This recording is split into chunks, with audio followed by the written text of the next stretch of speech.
بسم اللہ الرحمن الرحیم۔ السلام علیکم ناظرین، میں آپ کا میزبان سید سلمان گل۔ اب جو ایام جن میں ہم داخل ہو چکے ہیں، ظاہر کل آغاز ہوا پہلی نشست، آپ نے ملاحظہ فرمائی تجلیات چشت کے حوالے سے۔ یہ ہفتہ ہم نے حضرت خواجہ معین الدین چشتی معین بے کساں خواجہ ہنداں شہ کیواں جناب خواجہ غریب نواز رحمۃ اللہ تعالیٰ علیہ کی بارگاہ میں ڈیڈیکیٹ کر دیا۔ خراج تحسین پیش کرتے ہیں اولیاء کی صف میں کھڑے ایک ایسے ولی کامل کو کہ جنہوں نے اپنے وعظ کے ذریعے بہت سارے لوگوں کو دائرہ اسلام میں داخل فرمایا۔ آپ کے دست پر کتنے لوگوں نے اسلام کو قبول کیا، اور آپ نے ان کی اس سوسائٹی میں ان کے معاملات اور معمولات کو پاک اور طیب کر کے دائرہ اسلام میں انہیں داخل فرمایا۔ ظاہر ہے کلچرل پوائنٹ آف ویو سے دیکھا جائے تو خواجہ غریب نواز رحمۃ اللہ تعالیٰ علیہ کا ایک بہت بڑا اقدام، اور میں کہتا ہوں کریٹیوٹی نظر آتی ہے کہ انہوں نے دیکھا اس وقت لوگوں کا کیا شغل ہے، کیا شغف ہے، دوسرے مذاہب کے لوگ کس طرح کی رسومات میں ہیں، اور پھر خواجہ غریب نواز رحمۃ اللہ تعالیٰ علیہ نے ان رسومات کو اس انداز سے اپنے سلسلے میں رائج فرمایا کہ جس سے کہیں بھی اللہ اور اس کا رسول ناراض بھی نہ ہو اور لوگ اس رسم کے ذریعے بھی دائرہ ثواب میں داخل ہو جائیں۔ تجلیات چشت کی آج اس دوسری ایپیسوڈ میں آغاز کلام کرنے سے پہلے ایک دلیل العارفین سے اقتباس ہے، اور اسی پر سوالات کریں گے، اور جوابات دینے کے لیے وقت کے بہترین مستند علماء اکرام ہمارے ساتھ موجود ہیں۔ حضرت علامہ مولانا خرم رحمانی صاحب تشریف فرمائیں، اور حضرت علامہ مفتی سید زیغم علی گردیزی صاحب تشریف فرما ہیں۔ ممتاز ثنا خاں، میں اور آپ بہت پیار سے انہیں سنتے ہیں اور دیکھتے ہیں اور دیکھنا پسند کرتے ہیں۔ الحاج محمود الحسن اشرفی تشریف فرما ہے، انشاءاللہ نعت رسول مقبول محمود بھائی سے سن کر منقبت غریب نواز بھی محمود بھائی کی خوبصورت اور دل نشیں آواز میں آج آپ کو سننے کو ملے گی۔ دلیل العارفین سے اقتباس۔ ایک مرتبہ خواجہ قطب الدین بختیار کاکی رحمۃ اللہ تعالیٰ علیہ حضرت خواجہ غریب نواز رحمۃ اللہ تعالیٰ علیہ کی مجلس میں بیٹھے ہوئے تھے، تو خواجہ صاحب رحمۃ اللہ تعالیٰ علیہ نے فرمایا، ایک روز رسول اکرم صلی اللہ علیہ وسلم نے شیطان کو غمگین دیکھ کر وجہ دریافت کی، تو اس نے کہا کہ آپ کی امت کے ان 4 گروہوں کی بدولت پریشان ہوں۔ اول مؤذن جو اذان دیتے ہیں، سننے والے جواب دیتے ہیں، کہنے اور سننے والے سب بخش دیے جاتے ہیں۔ دوسرے مجاہد جو جہاد کے لیے نکلتے ہیں اور نعرہ تکبیر بلند کرتے ہیں، تو حکم ہوتا ہے ان کو اور ان کے متعلقین کو بخش دیا جائے۔ تیسرے وہ جو کسب حلال سے روزی کماتے ہیں اور دوسروں کو کھلاتے ہیں، تو اللہ تعالیٰ ان سب کو بخشتا ہے۔ چوتھے وہ جو نماز فجر ادا کر کے اشراق کا انتظار کرتے ہیں اور پھر اشراق ادا کرتے ہیں، انہیں اور ان کے 70,000 متعلقین کو اللہ تعالیٰ بخش دیتا ہے۔ مؤذن کا کردار پیش نظر رکھا جائے گا۔ دوسری بات جو خواجہ صاحب نے ارشاد فرمائی، تیسری بات اور چوتھی بات، انہی کو آج میں سوال بنا کر علماء اکرام کی خدمت میں پیش کرتا ہوں۔ مؤذن کا کردار اسلامی معاشرے کے اندر سب سے میں سمجھتا ہوں کہ اہم اور نمایاں ہے، کیونکہ عام طور پر نہ اس کردار کا ذکر کرتے ہوئے لوگ ہمیں نظر آتے ہیں اور نہ ہی کبھی اس شعبے کی طرف متوجہ ہوتے ہیں۔ خواجہ غریب نواز رحمۃ اللہ تعالیٰ علیہ نے ہمیں اس شعبے کی طرف متوجہ کروایا، ہماری توجہ اس طرف دلوائی ہے۔ اسی سے آغاز کلام کریں گے، لیکن پہلے ہدیہ نعت بحضور سرور کائنات صلی اللہ علیہ وسلم محمود الحسن اشرفی صاحب کی خوبصورت آواز میں سنتے ہیں۔ ہے کلام الہی میں شمس و ضحیٰ، تیرے چہرہ نور فضا کی قسم، تیرے چہرہ نور فضا کی قسم، اسم شب تار میں راز یہ تھا، قسم شب تار میں راز یہ تھا کہ حبیب کی زلف دوتا کی قسم، کہ حبیب کی زلف دوتا کی قسم، تیرے خلق کو حق نے عظیم کہا، تیری خلق کو حق نے جمیل کیا، تیری خلق کو حق نے جمیل کیا، کوئی تجھ سا یا رسول اللہ، کوئی تجھ سا ہوا ہے نہ ہوگا شاہ، کوئی تجھ سا ہوا ہے نہ ہوگا شاہ، تیرے خالق حسن و ادا کی قسم، تیرے خالق حسن و ادا کی قسم، وہ خدا نے ہے مرتبہ تجھ کو دیا، نہ کسی کو ملے نہ کسی کو ملا، نہ کسی کو ملے نہ کسی کو ملا، کہ کلام مجید نے کھائی شاہ، تیرے شہر و کلام و بقا کی قسم، تیرے شہر و کلام و بقا کی قسم۔ واہ سبحان اللہ محمود بھائی، بہت خوبصورت ماشاءاللہ، اور جو چناؤ آپ نے جس کلام کا کیا، دل بس مدینے کی طرف رواں دواں تھا، اور حضور کی سیرت سامنے پیش نظر تھی، اللہ تعالیٰ کا حضور کی سیرت پر پیار آنا اور اس کا اللہ کا اظہار کرنا قرآن میں، وہ آپ نے ترنم کی صورت اعلیٰ حضرت کا کلام سنائی دیا۔ مؤذن، میں سمجھتا ہوں یہ جو محفل نعت کا ارینجمنٹ ہوتا ہے، اس حوالے سے بھی میں نے اکثر یہ نقطہ بیان کیا کہ علماء نے فرمایا کہ یہ جو ثنا خوان رسول ہیں ان کو بھی ایک حیثیت دی جائے گی محفل نعت میں، اور وہ حیثیت مؤذن کی، کیونکہ یہ اذان محبت دیتے ہیں، اور جب امامت کی حیثیت کسی کو دی جائے تو وہ محفل میں موجود علماء اکرام ہیں جو ہے وہ جو اذان محبت پر نماز محبت کی طرف لاتے ہیں، وہ علماء اکرام یہاں موجود ہیں، اور اذان محبت دی جا چکی ہے اور نماز محبت کی طرف آپ کو لے کے چلتے ہیں، اور سوال بھی یہی ہے کہ مؤذن جس کی طرف توجہ خواجہ غریب نواز نے دلوائی۔ جی علامہ صاحب قبلہ کیا فرمائیں گے سوال سے؟ بسم اللہ الرحمن الرحیم والصلاة والسلام علی رسولہ الکریم، اما بعد۔ اللہ رب العزت کا بے پناہ کرم اور احسان عظیم ہے کہ اس نے ہمیں اپنی بارگاہ کے محبوب و مقرب بندوں کی محبت عطا فرمائی، اور ان کا ذکر کرنے کی بھی ہمیں توفیق رفیق عطا فرمائی، اور محبت بھی اس انداز میں کہ صرف روایتی ذکر اور کرامات کا بیان نہ ہو، بلکہ تعلیمات بیان کی جائیں، تعلیمات شیئر کی جائیں، اور اس سے روشنی حاصل کر اپنی اصلاح کرنے کی کوشش کی جائے۔ ٹھیک ہے، جو آپ نے اقتباس پیش کیا اس کے اندر بہت ہی خوبصورت ایک کردار معاشرے کا، اور اس کی اہمیت کسی سے پوشیدہ نہیں۔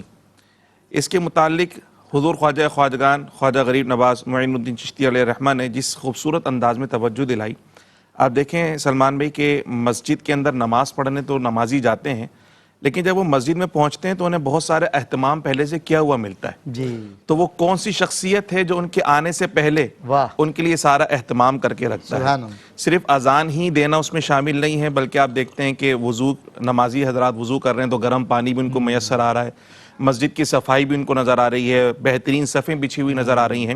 تو یہ ساری کی ساری جو خدمات ہیں وہ ایک شخص جسے ہم مؤذن کہتے ہیں وہ ادا کر رہا ہوتا ہے۔ البتہ جو ایک خاص کام اس نے کرنا ہے اذان دینے کا، اس کے لیے نبی کریم رؤوف الرحیم صلی اللہ علیہ وسلم کی کئی احادیث مبارکہ ہیں، جسے حضور خواجہ صاحب نے سمجھے کہ ایک جملے میں کوزے کے اندر اس پوری کیفیت کو، فضیلتوں کو آپ نے بند کر دیا، سمو دیا۔ اور اللہ والوں کی شان بھی ہوا کرتی ہے کہ وہ دیکھتے ہیں معاشرے میں اگر کسی چیز کی کمی نظر آتی ہے نا، وہ اس کی طرف لوگوں کو ابھارتے ہیں، ترغیب دیتے ہیں، تاکہ نیکی کا وہ کام جو لوگ اس سے رغبت نہیں رکھ رہے وہ اس کی طرف مائل ہو جائیں۔ حضور نبی کریم رؤوف الرحیم صلی اللہ تعالیٰ علیہ وسلم نے بھی مؤذنین، اذان دینے والوں کی بڑی اہمیت کو اجاگر فرمایا۔ بظاہر تو ایسا لگتا ہے کہ صرف چند کلمات ارشاد فرما رہے ہیں، لیکن در حقیقت وہ اللہ سے ملاقات کے لیے لوگوں کو بلا رہے اللہ ہوتے ہیں۔ اکبر، تو جو اللہ سے کتنا ملاقات اچھا کے لیے نقطہ ہے۔ بلا رہا ہے واہ واہ، تو وہ در حقیقت آپ یہ سمجھیں کہ دربان کی کیفیت رکھتا ہے، صحیح بات کہ اس کے بلاوے پر لوگ آ رہے ہیں صحیح بات۔ اور اپنے رب سے ملاقات کر رہے ہیں، سجدہ ریزی کر رہے ہیں۔ تو نبی کریم رؤوف الرحیم صلی اللہ علیہ وسلم نے ان آواز بلند کرنے والوں کو، ان ندا دینے والوں کو، رب سے ملاقات کے لیے بلانے والوں کو حضور علیہ الصلوۃ والسلام نے فرمایا کہ جب یہ اذان دیتے ہیں تو دیکھا جاتا ہے کہ ان کی گردنیں تھوڑی اونچی ہوتی ہیں تاکہ بلند آواز اور اونچی نکلے۔ تو اللہ نے فرمایا جن کی گردنیں اللہ نے یہاں اونچی رکھی، اللہ قیامت میں بھی ان کی گردنیں اونچی رکھے گا۔ اللہ، یعنی سر جھکنا اور گردن نیچے ہونا شرمندگی کی علامت ہے، لیکن جو مؤذنین ہیں روز حشر وہ شرمندہ نہیں ہوں ہائے ہائے، سر بلکہ فخر روز سے حشر سر فخر سے ان کا بلند ہوگا۔ سبحان اللہ۔ ہم اللہ اکبر کی صدا بلند کرتے تھے، اللہ نے ہمیں اکبر درجہ کیا عطا فرمایا بات ہے، ہے، اس اکبر نے ہم کو ایک بڑا مقام عطا فرمایا۔ سبحان نبی کریم رؤوف الرحیم صلی اللہ تعالیٰ علیہ وسلم کی ایک حدیث مبارکہ میں سرکار نے فرمایا کہ جو طلب ثواب کے لیے اذان دیتا ہے نا، اس کی مثال کیسی ہے؟ سرکار نے فرمایا، حقیقت یہ کہ ہم چونکہ معاشرے میں اس کو کوئی اہمیت نہیں دیتے، لیکن سرکار فرماتے ہیں اس کی مثال بالکل ایسی ہے جیسے شہید جو خون میں لتھڑا ہوا ہو، خون آلود شہید کہ جو مقام و مرتبہ ہے وہ اذان دینے والے کا مرتبہ ہے۔ سرکار نے فرمایا کہ مؤذن کی جو قبر کی مٹی ہوتی ہے وہ مشک جیسی ہوتی ہے۔ اسی طرح نبی کریم رؤوف الرحیم صلی اللہ علیہ وسلم نے ایک حدیث مبارکہ میں ارشاد فرمایا کہ جب مؤذن اذان دینا شروع کرتا ہے تو اللہ سبحانہ و تعالیٰ کا دست قدرت اس کے سر پر ہوتا ہے، ہائے ہائے، اور جب تک وہ اذان دیتا ہے اللہ سبحانہ و تعالیٰ کی حمایت و نصرت اس کے ساتھ رہتی ہے، اور جب وہ اذان دے کے فارغ ہوتے ہیں تو اللہ سبحانہ و تعالیٰ اس کی بھی مغفرت فرما چکا ہوتا ہے، اور جہاں جہاں تک اس کی اذان گئی جس نے اس کو سنا اللہ تعالیٰ ان سب کی مغفرت فرما دیا کرتا ہے۔ واہ واہ، سرکار نے یہاں تک فرمایا کہ جب اذان دی جاتی ہے تو جہاں جہاں تک اذان دی جاتی ہے، جہاں جہاں تک اذان کی آواز پہنچتی ہے، ہر وہ جگہ، ہر وہ پتھر، ہر وہ علاقہ، بلکہ جن و انس تک اس شخص کی گواہی دیتے ہیں کہ یہ اللہ کے نام کو بلند کرنے والا ہے، اللہ یہ حق بات کو بیان کرنے والا ہے۔ تو یہ مقام و مرتبہ رسول اللہ صلی اللہ علیہ وسلم نے بیان فرمایا، اور رسول اللہ کے جانشین خواجہ خواجگان نائب رسول نے بھی بر صغیر پاک و ہند میں مؤذن کے کردار کو اس طرح اجاگر کیا بات ہے۔ یوں تو ہر شخص جو ہے وہ اپنی حیثیت میں مؤذن کا کردار ادا کرے، کیونکہ قرآن نے حکم دیا کہ بھلائی کا حکم دینا ہے اور برائی سے روکنا ہے، لیکن یہاں ایک خاص طور پہ اس مؤذن سے متعلق گفت و شنید جاری ہے کہ جو مسجد میں نماز کے لیے لوگوں کو بلاتا ہے۔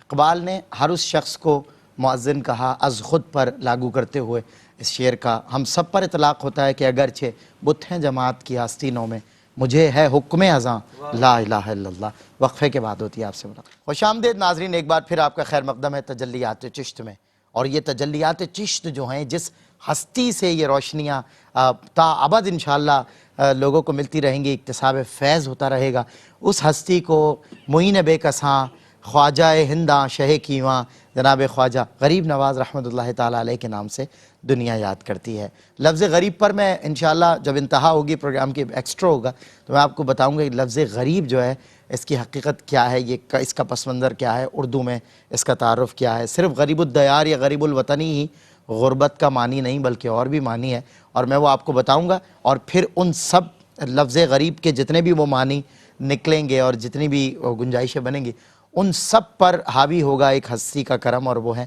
خواجہ غریب نواز رحمۃ اللہ تعالیٰ علیہ۔ ہم نے مؤذن کے حوالے سے بات کی حضرت علامہ خرم رحمانی صاحب سے، اور اچھا ہوا بھائی محمد الحسن اشرفی نے جلد بازی میں سبقت لسانی میں مؤذن میں نے ابتدا میں کہا مؤذن کو، تو میری اصلاح فرمائی۔ دوسری بات جو اس اقتباس میں خواجہ غریب نواز رحمۃ اللہ تعالیٰ علیہ کے حوالے سے مجاہدین کی عظمت نظر آتی، مجھے حیرت اس بات پر ہے، مفتی سید زیغم علی گردیزی صاحب، اکثر یہ کہا جاتا ہے کہ صوفیہ اور اولیاء ان کا جہاد سے تعلق نہیں ہے، اور مجاہدین کی عظمت یہاں خواجہ غریب صوفیہ کے پیشوا مجاہدین کی عظمت بتا رہے ہیں، مطلب میں دیدہ حیرت و حسرت کے مابین ہوں۔ آپ ارشاد فرمائیے گا اس حوالے سے کچھ۔ بسم اللہ الرحمن الرحیم، اللہم صلی علی محمد وعلی آل محمد وبارک وسلم۔ بہت شکریہ سلمان بھائی۔ اس وقت پوری دنیا میں مسلمانوں کے دلوں سے جذبہ جہاد اور شوق شہادت اس کو ختم کرنے کے لیے یہ ایک بڑا فتنہ ہے، بڑی ایک سازش و پروپیگنڈا کیا جا رہا ہے کہ دین کے جو اصل جو مبلغین تھے اور جنہوں نے اپنے کردار سے اپنے اخلاق کے ذریعے اسلام کی تعلیمات کو اور اسلام کی تبلیغ کو عام عوام تک پہنچایا، تو ان کا معاملہ یہ تھا کہ وہ جہاد سے اور اس طرح کے سارے معاملات سے وہ دور رہتے تھے۔ اور یہ سارا ایک پروپیگنڈا اسلام سے متعلق جو ایک جہاد کا کانسیپٹ ہے اس کو ختم کرنے کے لیے کیا جا رہا ہے۔ در حقیقت اگر اس پروپیگنڈے کا جائزہ لیا جائے تو آپ صلی اللہ تعالیٰ علیہ وآلہ وسلم کا خود ایک شوق تھا، ایک آپ صلی اللہ تعالیٰ علیہ وسلم کی چاہت جس کا حضور نے احادیث میں تذکرہ فرمایا کہ میں چاہتا ہوں کہ میں اللہ کی راہ میں جہاد پر جاؤں، قتال کروں، مجھے شہید کیا جائے۔ حضور نے اس خواہش کا اظہار 7 مرتبہ فرمایا، پھر فرمایا کہ مجھے زندہ کیا جائے، میں پھر اللہ کی راہ میں جہاد پر جاؤں، شہید کیا جاؤں، پھر زندہ کیا جاؤں۔ حضور نے 7 مرتبہ ان الفاظ کی تکرار فرمائی۔ تو جس چیز کی خواہش آپ صلی اللہ تعالیٰ علیہ وآلہ وسلم خود فرما رہے، صوفیہ اس سے کنارہ کشی ہرگز اختیار نہیں فرما سکتے، جس کو ہو درد کا مزہ نازِ دوا اٹھائے۔ بے شک پھر آپ دیکھیں کہ صوفیہ میں اہل طریقت میں جو ائمہ ہیں، امام کی حیثیت رکھتے ہیں، ان کا اگر مقام دیکھیں تو باقاعدہ ان کی کتابیں اس حوالے سے موجود ہے، بذات خود وہ نفس نفیس خود وہ جہاد میں تشریف لے جاتے ہیں۔ حضرت امام حسن بصری رضی اللہ تبارک و تعالیٰ عنہ طبقات ابن سعد میں آپ کے حوالے سے موجود ہے، آپ سے پوچھا گیا کہ حل غزوتا، آپ نے کبھی لڑائی کی ہے، کبھی جہاد کیا ہے؟ تو آپ نے فرمایا کہ ہاں میں جہاد پر گیا ہوں، اللہ رب العالمین نے مجھے یہ شرف عطا فرمایا۔ اور جہاد کہاں؟ فرمایا کہ حضرت عبد الرحمن بن سمرہ صحابی رسول کی معیت میں بصرہ سے لے کر فرمایا کہ کابل تک میں اللہ رب العالمین کے دین کے سربلندی کے لیے میں نے جہاد کیا۔ یعنی حضرت امام حسن بصری رضی اللہ تبارک و تعالیٰ عنہ۔ پھر اسی طرح آپ کے ایک شاگرد ہے حضرت عبد الواحد بن زید رضی اللہ تبارک و تعالیٰ عنہ۔ آپ کا ایک خوبصورت جملہ ہے، آپ فرماتے ہیں کہ ہر چیز کا ایک مختصر راستہ بھی ہوتا ہے، لکلی طریق مختصر، کہ ہر چیز تک پہنچنے کا ایک مختصر راستہ بھی ہوتا ہے۔ تو فرمایا کہ جنت میں اگر کوئی مختصر راستے کے ذریعے جانا چاہتا ہے تو وہ جہاد ہے۔ کیا بات ہے! یعنی وہ جہاد کے ذریعے اللہ رب العالمین کے دین کے سربلندی کے لیے نکل پڑے، اگر جام شہادت نوش کرے۔ اور پھر حضور کی حدیث بھی ہے، حضور میدان میں موجود ہے، ایک صحابی رسول آتے ہیں، عرض کی یا رسول اللہ اگر میں شہید ہو جاؤں تو میرا معاملہ کیا ہوگا؟ تو حضور نے فرمایا کہ تم سیدھے جنت میں جاؤ گے، اللہ رب العالمین تمہیں جنت عطا فرمائے گا۔ اب وہ صحابی رسول کا معاملہ کیا تھا کہ وہ کھجوریں تناول کر رہے ہیں، تو حضور سے پھر استفسار کیا کہ یا رسول اللہ کیا واقعی ایسا ہوگا؟ حضور نے فرمایا کہ ہاں۔ تو پھر آپ نے کھجوریں ایک طرف رکھ دی اور حضور کی بارگاہ میں عرض کیا کہ یا رسول اللہ اگر ایسا ہے تو پھر میں اپنے اور جنت کے درمیان ان کھجوروں کو حائل کیوں کروں؟ یعنی فوراً وہ کھجوریں چھوڑ کر میدان جنگ میں حاضر ہوئے، اللہ رب العالمین کے دین کی سربلندی کے لیے جہاد کیا، جام شہادت نوش کیا۔ تو آپ صلی اللہ تعالیٰ علیہ وآلہ وسلم نے بھی یہی ارشاد فرمایا، اور اسی کو حضرت عبد الواحد بن زید رضی اللہ تبارک و تعالیٰ عنہ آپ فرماتے کہ جنت جانے کا مختصر ترین راستہ۔ پھر حضرت عبداللہ ابن مبارک جو جلیل القدر ایک عالم دین بھی ہیں، صوفی بھی ہیں، حضرت امام اعظم کے شاگرد، آپ سے متعلق امام ذہبی نے سیر اعلام النبلاء میں بھی اس کو روایت کیا، پھر امام شارانی نے اس کو ایک اپنی تصنیف میں بھی اس کو روایت کیا کہ آپ کا معمول یہ تھا کہ آپ 1 سال حج فرماتے، دوسرے سال آپ تجارت فرماتے، اور تیسرا سال آپ اللہ رب العالمین کے دین کی سربلندی کے لیے آپ جہاد فرماتے۔ اور پھر امام ذہبی نے بیان فرمایا کہ آپ کی جب وفات ہوئی تو آپ میدان جنگ سے واپس تشریف لا رہے تھے، راستے میں میدان جہاد سے آتے ہوئے آپ کی موت ہوئی، آپ کا وصال ہوا۔ پھر آپ سے متعلق فرمایا کہ مدینہ منورہ سے آپ نے ایک مرتبہ حج کے یہ جہاد کے لیے روانہ ہوئے تو ترکی کے ایک شہر اس میں آپ جہاد کرتے کرتے وہاں ایک سرحد تک وہاں پہنچے، یعنی اتنے دور تک آپ جذبہ جہاد سے سرشار ہو کر اللہ رب العالمین کے دین کے سربلندی کے لیے، بقا کے لیے دوران جہاد یعنی اتنا فاصلہ آپ نے طے کیا، اتنا فاصلہ آپ نے طے کیا، اور واپس جب تشریف لاتے تو راستے میں آپ کا انتقال ہوا۔ یعنی ان اولیاء کاملین کا اور کشف المحجوب میں حضور داتا صاحب کا اگر معاملہ پڑھے تو آپ نے فرمایا کہ راہ سلوک کے جو مسافرین ہیں ان کے لیے 2 چیزیں لازمی ہیں، 2 پیشے وہ اختیار کریں، ایک فقر ہے اور دوسرا فرمایا کہ جہاد ہے۔ یعنی ان 2 چیزوں کو فرمایا کہ ان 2 چیزوں کے علاوہ تم کسی طرف نہ جاؤ، اگر تم دیگر اشیاء کی طرف متوجہ ہو جاؤ گے تو فرمایا کہ تمہارا جو اصل مقصد ہے تم اس سے ہٹ جاؤ گے، راہ راست سے ہٹ جاؤ گے۔ تو راہ سلوک کے مسافرین کا ہمیشہ سے یہ طریقہ رہا، اولیاء کاملین بنفس نفیس خود میدان جہاد میں حاضر ہوتے اور جام شہادت نوش کرتے، اللہ رب العالمین کے دین کے لیے جنگیں کرتے، یا اولیاء کاملین کا طریقہ رہا، اور اسی کے ذریعے اللہ رب العالمین کا قرب حاصل کرنے کی کوشش کرتے۔ بالکل آپ نے صحیح فرمایا۔ مفتی خرم رحمانی صاحب قبلہ، تیسری ایک بات اور ایک پوائنٹ اور ایک نقطہ ہم نے اقتباس میں دیکھا تھا کہ کسب حلال کے حوالے سے جو نکلتا ہے، روزی کماتا ہے، تو اللہ تعالیٰ اسے اور جو لوگ کھاتے ہیں انہیں بخش دیتا ہے، اور شیطان یہ سن کر غمگین ہو جاتا ہے۔ لیکن آج کل تو الٹا ہی نظام چل رہا ہے حضرت، وہ کہا جاتا ہے کہ جی یہ شخص جو ہے یہ بیوقوف ہے، یہ کھڑوس ہے، یہ رشوت نہیں لیتا، یہ کوآپریٹ نہیں کرتا، جبکہ خواجہ غریب نواز علیہ رحمہ قرآن و حدیث کا بالکل مصداق آپ کا یہ جو اقتباس سے نظر آتا ہے کہ کسب حلال والے پر اللہ کی رحمتوں کا نزول اور شیطان غمگین ہو جاتا ہے. کیا فرمائیے گا؟ بالکل حضور خواجہ خواجگان خواجہ غریب نواز رحمۃ اللہ تعالی علیہ کے جو اقتباس ہے، اس میں جو تیسری بات آپ نے ارشاد فرمائی تھی وہ کسب حلال کے حوالے سے تھی. مفتی صاحب بڑے خوبصورت انداز میں بات کر رہے تھے. بس ایک بات میرے ذہن میں ہی، میں نے کہا کہ میں بھی برکت کے لیے شیئر کر لوں کہ جو جہاد ہے نا، میدان میں بھی ہوتا ہے، گھر میں بھی ہوتا ہے، مسلح پر بھی ہوتا ہے. جہاد کی مختلف قسمیں ہیں.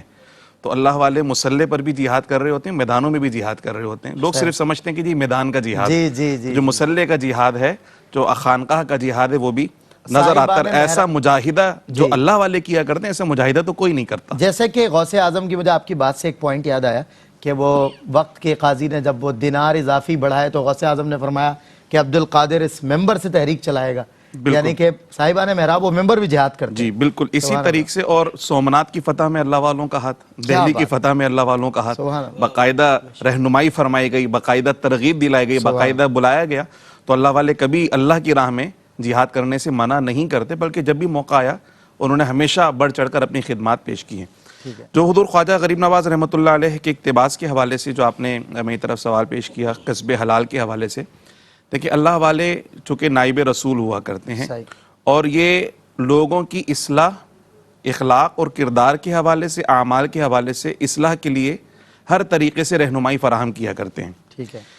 جس طرح غذا، اچھی غذا کھانے سے ہماری جسمانی صحت اور تندرستی کا ہمیں فائدہ ملتا ہے اور بری چیزیں کھانے سے صحت کا نقصان ہوا کرتا ہے، اللہ والوں نے اللہ کے رسول کی تعلیمات سے روشنی لیتے ہوئے ہم کو بتایا کہ جب حلال چیز کھائی جاتی ہے تو اس کا بھی ایفیکٹ ہوتا ہے اور حرام چیز کھائی جاتی ہے اس کا بھی ایفیکٹ ہوتا ہے. ٹھیک ہے. جس طرح صحت مند غذا کا ایفیکٹ پازیٹیو ہوتا ہے، اسی طریقے سے جو حرام چیز ہوتی ہے بظاہر وہ صاف ستھری اور دھلی ہوئی نظر آتی ہے، بظاہر کھانے میں ایسا لگتا ہے کہ شاید طاقت اور قوت میسر ہے، لیکن وہ آپ کی روح کو نقصان پہنچا رہی ہوتی ہے. اور اللہ سبحانہ و تعالیٰ نے قرآن مجید فرقان حمید کے اندر ایمان والوں کو جو حکم دیا، کہا کہ ایمان والوں کو وہی حکم دیا جا رہا ہے جو اللہ نے اپنے رسولوں کو حکم دیا. کیا؟ کلوا من الطیبات واعملوا صالحا. پاکیزہ چیزیں کھاؤ. کھانا تو ہے لیکن جو کھانا ہے وہ حلال کھانا ہے، پاکیزہ کھانا ہے اور عمل صالح کرنا ہے. رسول اللہ صلی اللہ علیہ وسلم نے اپنے صحابہ کو اور اپنے امتیوں کو صرف عبادت نہیں سکھائی کہ صرف سجدہ کرنا سکھایا ہو، تلاوت قرآن سکھایا، بلکہ تجارت کرنا بھی سکھائی، بازار جانا بھی سکھایا، تجارت کی اصول بھی سکھائے. اور تاجروں کی اتنی حوصلہ افزائی فرمائی، حضور علیہ السلام نے فرمایا جو کسب حلال کرتا ہے وہ اللہ کا دوست ہے. اللہ اکبر. صرف سجدہ کرنے والا اللہ کا قریب نہیں ہے، نمازیں اور روزے رکھنے والا، اس کے ساتھ ساتھ جو کسب حلال کے لیے محنت کرتا ہے فرمایا وہ بھی اللہ کا دوست ہے. اور صرف علماء اللہ کے عرش کے سائے کے نیچے نہ ہوں گے، صرف صلحاء اللہ کے عرش کے سائے کے نیچے نہ ہوں گے، بلکہ فرمایا سچے دیانتدار تاجر بھی بروز حشر اللہ کے عرش کے سائے کے نیچے ہوں گے. اللہ اکبر. کیا بات ہے. لیکن کیا ہے؟ طیب، پاکیزہ، حلال. اور حرام سے اجتناب کے لیے بھی رسول اللہ صلی اللہ تعالی علیہ وسلم نے بارہا فرمایا، کہا کہ جو حرام سے پرورش پاتا ہے وہ جنت میں جانے کا مستحق ہو ہی نہیں سکتا ہے. جو حرام سے پرورش پاتا ہے اس کی دعائیں قبول ہی نہیں ہوتی ہیں. اور یہاں یہ بات بھی قابل غور ہے، دیکھیں جس طرح کتے کا گوشت حرام ہے نا، اسی طرح حرام کمائی سے لیا ہوا بکرے کا گوشت بھی کھانا درست نہیں ہے. شریعت اس کی بھی اجازت نہیں دیتی. فرمایا جو باطل طریقے سے مال حاصل کیا گیا، رشوت کے ذریعے، جھوٹ کے ذریعے، دھوکے کے ذریعے، چوری کے ذریعے، کسی بھی باطل طریقے سے مال حاصل کیا گیا تو وہ مال اللہ سبحانہ و تعالیٰ کی بارگاہ میں پسندیدہ نہیں، نہ اللہ اس کو قبول فرماتا ہے. اور اس پہ کھانے کے اثرات اپنی ذات پر بھی ظاہر ہوتے ہیں، اپنی آنے والی نسلوں پر بھی اس کے اثرات ظاہر ہوا کرتے ہیں. اس لیے اللہ اور اس کے رسول صلی اللہ علیہ وسلم کی تعلیمات کا نچوڑ خواجہ صاحب کی تعلیم میں نظر آتا ہے کہ جب رزق حلال کھایا جاتا ہے تو کمانے والا اور جتنوں کو کھلاتا ہے، کھلانے والوں کی اللہ سبحانہ و تعالیٰ مغفرت فرماتے ہیں. اور آپ دیکھیں عمل کیسے کہ شیطان رو رہا ہے اس بات پر کہ حرام کو چھوڑ کر حلال کی طرف آ گیا ہے. علماء گفتگو فرما رہے ہیں. مزید ایک نقطہ رہ گیا ہے، اس پر بات کرتے ہیں انشاءاللہ. پیغام آخری کچھ مختصر دورانیہ کا لیں گے اور الحاج محمود الحسن اشرفی انشاءاللہ خواجہ خواجگاں کی بارگاہ میں اپنی بھی انشاءاللہ حاضری لگائیں گے اور ہم سب بھی ان کے ساتھ مل کر خواجہ صاحب کی بارگاہ میں حاضر ہوتے ہیں اس بریک کے بعد. خوش آمدید ناظرین، آپ کا خیر مقدم ہے. ایک بار پھر آپ کا میزبان سید سلمان گل حاضر خدمت ہے. ہم نے جب اقتباس پڑھا تھا آغاز میں نے سرنامے میں جو اقتباس دلیل العارفین سے پیش کیا، اس میں 4 پوائنٹس جو ہے ہائی لائٹ ہوئے، جن میں سے پہلے پر مؤذن والے پر، دوسرے مجاہدین یعنی جہاد کرنے والوں پر، اور تیسرے وہ کہ جو کسب حلال کرتے ہیں۔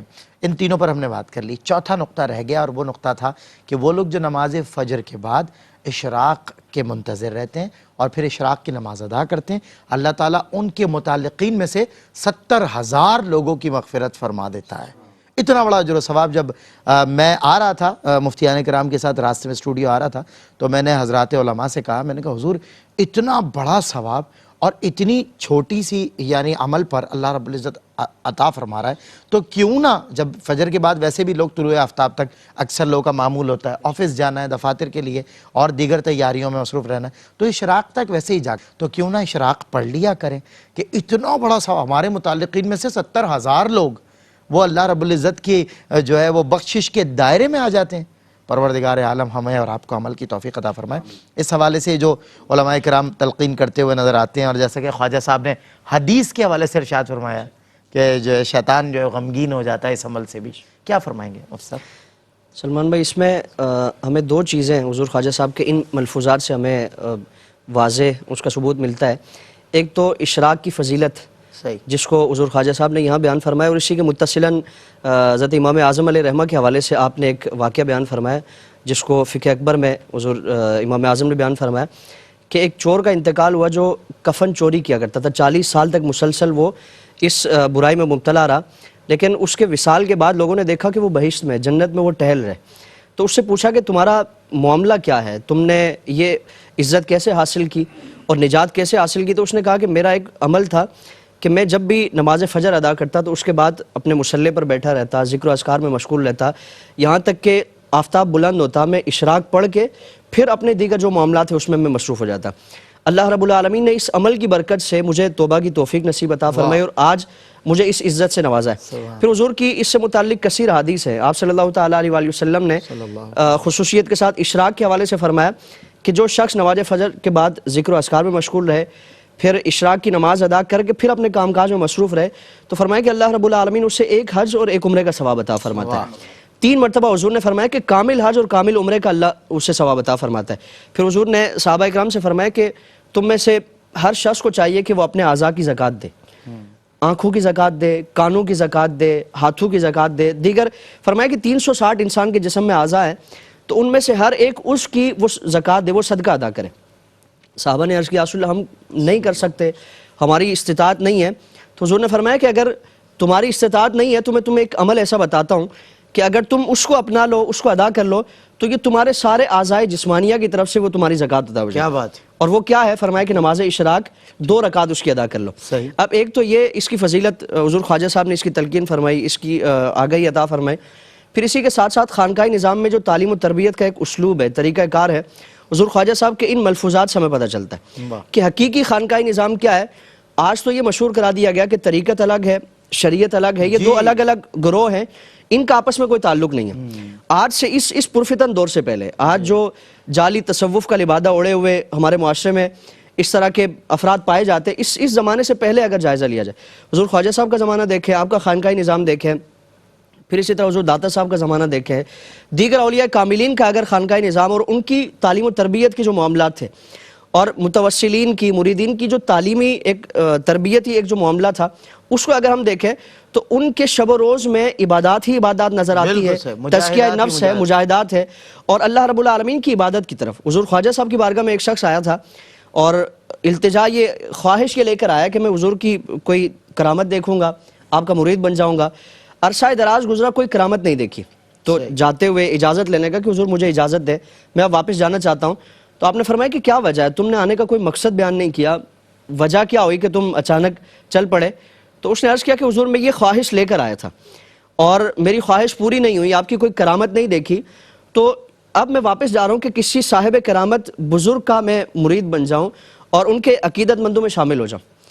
تو حضور خواجہ صاحب نے مسکرا کر فرمایا کہ اس پورے عرصے میں صبح سے شام تک اور پوری یہ جو ایک زندگی کا شب و روز کی پوری گھڑیاں ہیں، اس میں تم میرے ساتھ رہے ہو، مجھے دیکھتے رہے ہو، تو کیا کبھی بھی اللہ رب العالمین کے ذکر سے تم نے مجھے غافل پایا ہے؟ اللہ اکبر، کبھی کوئی میرا عمل قرآن و سنت سے تم نے متصادم پایا اللہ ہے؟ اکبر۔ تو عرض کی کہ حضور میں نے کوئی ایسا عمل نہیں پایا۔ تو آپ نے فرمایا کہ اصل کرامت ہی یہی ہے، واہ۔ یعنی استقامت، وہ کرامت سے بڑی کرامت ہے، کرامت سے بھی بڑا ایک منصب ہے وہ استقامت کا ہے۔ اور اسی کو حضور نے فرمایا نا کہ صحیح بخاری میں اور دیگر کتب حدیث میں کہ حدیث قدسی کہ میرا بندہ نوافل کی کثرت کے ساتھ میرا قرب حاصل کرتا ہے۔ واہ۔ جب وہ نوافل کی کثرت کے ساتھ قرب حاصل کرتا ہے تو فرمایا کہ میں اس کے ہاتھ بن جاتا ہوں جس سے وہ پکڑتا ہے، میں اس کی آنکھیں بن جاتا ہوں جس سے وہ پکڑتا ہے، میں اس کی زبان بن جاتا ہوں جس سے وہ بولتا ہے، اس کی آنکھیں بن جاتا ہوں جس سے وہ دیکھتا ہے، کیا بات، کان بن جاتا ہوں جس سے وہ سنتا ہے۔ سبحان تو فرمایا کہ اللہ رب العالمین اس سے یہ اعزاز عطا فرماتا ہے، اور اس اعزاز کو حاصل کرنے کا طریقہ کیا ہے؟